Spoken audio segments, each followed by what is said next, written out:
ঝুঁকিপূর্ণ ভবনে চলছে ঝালকাঠি শেখের হাটের পুলিশ ফাঁড়ির কার্যক্রম। ভবনটি পুরাতন হওয়ায় খসে পড়েছে ছাদের পলেস্তারা, এতে বাড়ছে দুর্ঘটনার আশঙ্কা।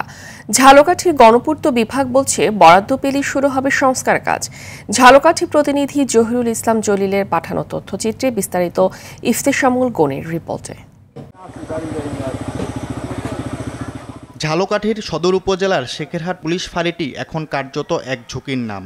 জরাজীর্ণ ভবনে চলছে থানার প্রতিদিনের কার্যক্রম।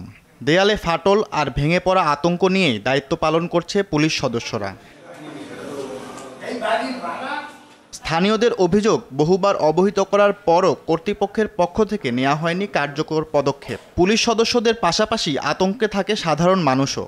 আমাদের যে বিল্ডিংটার এতটা অবস্থা, যে বিল্ডিংয়ে আমরা ডিউটি করে আসে শুইলে উপর থেকে বালু পড়ে, পানি পড়ে, কখন না আমরা কোনো ইট উপর থেকে পড়ে, যে প্লাস্টার খুলে পড়ে মাথার উপরে পড়ে আমাদের না কত ক্ষতি হয়ে যায়। বৃষ্টির মৌসুমে আমাদের এখানে বসে খাবার মতো কোনো পরিবেশ থাকে না, উপর থেকে পানি পড়ে।